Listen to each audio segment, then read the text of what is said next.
bu leen fàtte abonné te activé cloche de notification bi ngir mën di jot ci vidéo yi.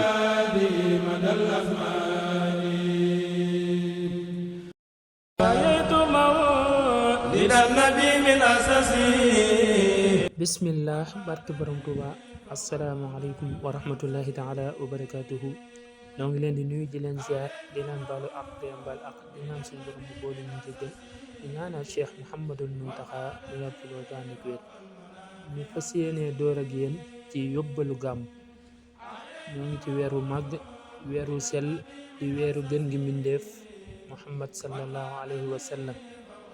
borom Tuuba Xaadim Rasul dafa wax ne min nuurihi kulla nuurin saati'an bissana nuurin nujumi wa nuuru samsi wal qamari min nuurihi kulla nuurin saati'an bissana nuurin nujumi wa nuuru samsi wal qamari. borom Tuuba nee na leeru yonent bi sallallahu alayhi wa sallam mooy cosaanu bépp leer bu jolli, leeru biddiw yi, leeru jant bi ak leeru weer wi alayhi salaatu wassalaam. min nuurihi kulla nuurin saati'an bissana nuurin nujumi wa nuuru samsi wal qamari. yal nañu yàlla defal dégg ak topp. wasalaamu aleykum wa rahmatullahi taala wa barakaatuhu. jërë ngeen jëf.